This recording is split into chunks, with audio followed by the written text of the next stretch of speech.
একটি দেশে গ্যাস এবং বিদ্যুতের সমস্যা হতেই পারে, এটা স্বাভাবিক বিষয়। কিন্তু আপনি দেশের প্রধানমন্ত্রী হিসেবে মানুষদেরকে জানানো উচিত বা মানুষের সামনে আপনার এটা উপস্থাপন করানো উচিত যে কী কারণে আসলে গ্যাস এবং বিদ্যুতের সমস্যাটা হইতেছে মূলত দেশের ভিতরে, এবং আপনি সরকার পক্ষ যে এবং কি কি পদক্ষেপ নিয়েছেন যে এই সমস্যাটা দ্রুত সমাধান করা যায়। তো এটা মানুষদেরকে আপনি জানান দেন, মানুষদের সামনে আপনি উপস্থাপন করেন, তাহলে মানুষ অবশ্যই বুঝবে। নয়তো মানুষের দিন দিন উত্তেজিত হবে।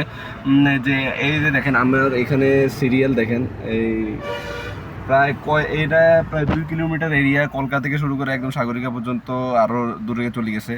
সারা রাত ধরে মানুষ আসলে এখানে গ্যাসের জন্য অপেক্ষা করতেছে, সারা দিন নাই, ঘুম নাই, খাওয়া দাওয়া নাই।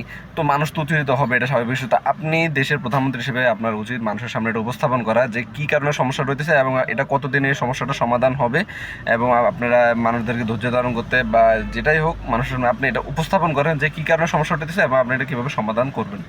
তো ভালো থাকবেন।